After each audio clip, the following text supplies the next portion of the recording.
Hi, I'm Dr. Christina Connolly, and welcome again to our MCPS video series, Waymaking. Our goal is to help families make their way through many of the emotional challenges that we are faced with today. I have with me today Regina Morales, who is the manager of Montgomery County Child and Adolescent Behavioral Health Services, and Ray Chris, who is a recent MCPS graduate and BTheOne designer. Thank you for joining us today.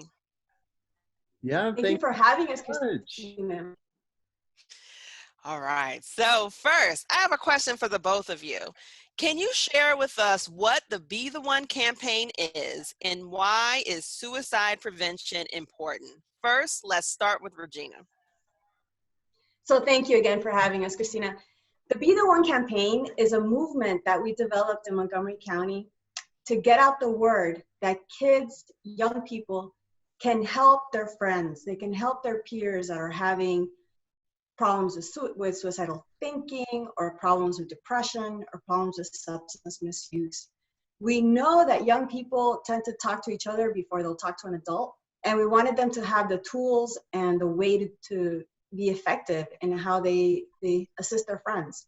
So about 2 years ago, I met Ray, who was a MCPS senior at the time, and he had been advocating for mental health issues. And we were lucky enough to have him partner with BTheOne to help us make the campaign something that was that was relevant to the youth, that came from somebody that was a peer.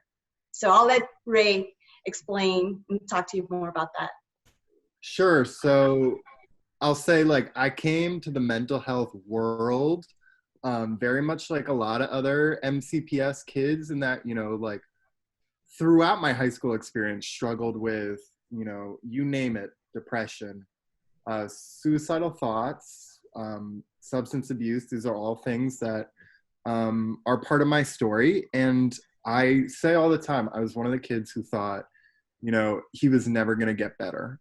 But a lot of people didn't give up on me. And my senior year is when I really launched into getting involved.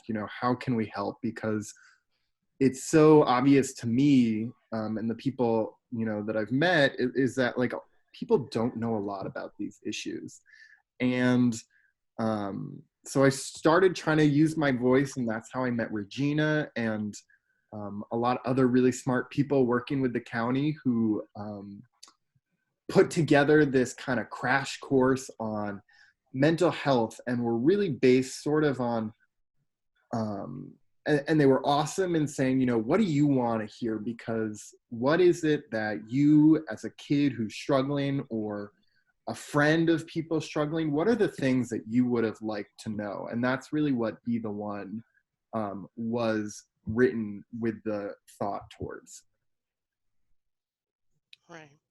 Thank you, and thank you for sharing with us a little bit of your personal story when it comes to talking about suicide prevention. And as a school psychologist, it is interesting and important for our families to understand how many of these mental health concerns kind of intertwine, with each other. So it's just usually not like substance use alone. It's usually, with issues maybe with depression or anxiety, ADHD, or other types of mental health concerns as well. And how they can lead to someone being suicidal. So, so when we're thinking about this, and we're thinking about our families and our students who may be watching this. So when should families and students seek help for somebody they have a concern about? So we can talk about a few things to look for. But if anybody at any point starts feeling like this is way too much information, please contact any of the resources that we have, because we will walk you through, and talk to you on the phone and help you. And it doesn't have to be that it might be that you're the person having those feelings of feeling hopeless or feeling overwhelmed by the pandemic. I mean, there's a lot of reasons why people right now are feeling overwhelmed. And there are also a lot of resources for you available. So things to look for, especially you want to be taking swift action if you see that one of your friends is threatening or talking about hurting or killing themselves. If they're looking for ways to do it, if they're looking for means to do it, if they're searching the web on this topic.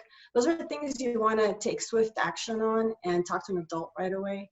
If it's somebody in your family, I would recommend that maybe you call the crisis center just for a consult. It doesn't even have to be that you come in and have a session, but you might want to just talk to somebody and say, I'm concerned about this, and get some ideas about where to go. The Every Mind hotline is available 24/7, as is the crisis center, and screening and assessment services for children and adolescents. So there's lots out there to help you if you're concerned about someone.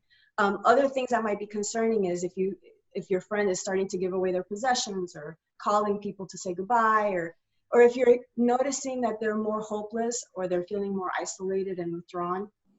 I mean, one of the things that I think we're seeing a lot of in our, I don't know if all of you, but in our families, in my family, in my friends, you know, it's a lot harder to use our usual coping skills with the pandemic. It's so much harder, you know, if there were any mental health issues and that we were struggling with before the pandemic, all of that just got harder to deal with the enforced isolation, really. So we want people to know that there are really effective ways to help somebody, and that it's not a hopeless situation. If you're concerned about someone, you're thinking that they might be thinking about hurting themselves, you know, that it's possible to help that person in an effective way. And that's actually what the purpose is for BTheOne. At some point, we're actually going to show you the BTheOne. I want Ray to show you the Why don't we do that now? creation. Yes, please share us what the resources that are available to help our students and our families. Go ahead, Ray. So, popping up my screen where we have our website. This is the BTheOne.org. The heart of it is really a website, and you'll see here it has something called the 5 steps. And that's just a short little checklist for what you can do if you know someone's struggling. And then the website also has lots of other things, like feel free to check it out on your own, but we talk about substance misuse, suicide. We also walk you through what kinds of things, how you could get help, whether it's for you or a family member or a friend, because these are all kind of slightly different things. And at the bottom of every page is tons of information is the Lifeline hotline, which is a great resource in emergencies. And you can call the Lifeline, or you can also chat if you feel more comfortable with that. Right, thank you. And I'm looking at the website, and it really, and I'm so thankful. I mean, having grassroots efforts, especially those that have the student voice involved, is so important in the work that we do around this topic, because as your website starts talking about how to be the one, you know, like we want our students to know that they may have to be the one to help their friend during this time. And it directly ties into the Signs of Suicide Prevention program that MCPS has for all 6th through 12th grade students. And that, you know, that has the acronym to teach them how to act, how to acknowledge, how to care, and how to tell a trusted adult. And the BTheOne at the top of the website and the different components of things that it talks about goes through those same things. And so, you know, this isn't like, you know, oh, we got multiple things. Like these are all complementary. These are all working together to make sure that we are promoting for all of our students in MCPS that, because we know that adolescents may be more likely to tell their friend about their thoughts and feelings than an adult. And so we need their friends to be the one that goes forth and may help to go find that adult to get their friend help. And so, because we don't want any student out there to feel alone and feel like they're out this by themselves. And there are tons of trusted adults, either in your school, in your community, in your family, elsewhere, that can provide support to students during this time. Because like Regina said, I mean, it's isolating. The pandemic has led to those who either had mental health issues and it has exacerbated, made it worse, or those who maybe didn't have any mental health issues before, And then now they're starting up because of the increased stress due to the pandemic. And so what can we do in order to provide assistance? And so then this gets into my next question. And so for both of you, do you have any suggestions or feedback for families and students to help them to stay resilient during this time? Well, let me just say, you mentioned grassroots. And if there's any ever other students, there's definitely ways for you to get involved. I think there's even ways on the website, but, and that's all I'll say about that. But in terms of what I'm doing, I'm finding the really challenging thing has been staying connected, because like my natural state is just like kind of vegging out in my bedroom all day. And small things like making a schedule, making plans to FaceTime with friends or do socially distant things in parks, even when I don't want to, has personally really helped me. Yeah. Yeah. And I think you're right, Ray. I think for me too, it's making that effort, because it's easier to just not do anything at all.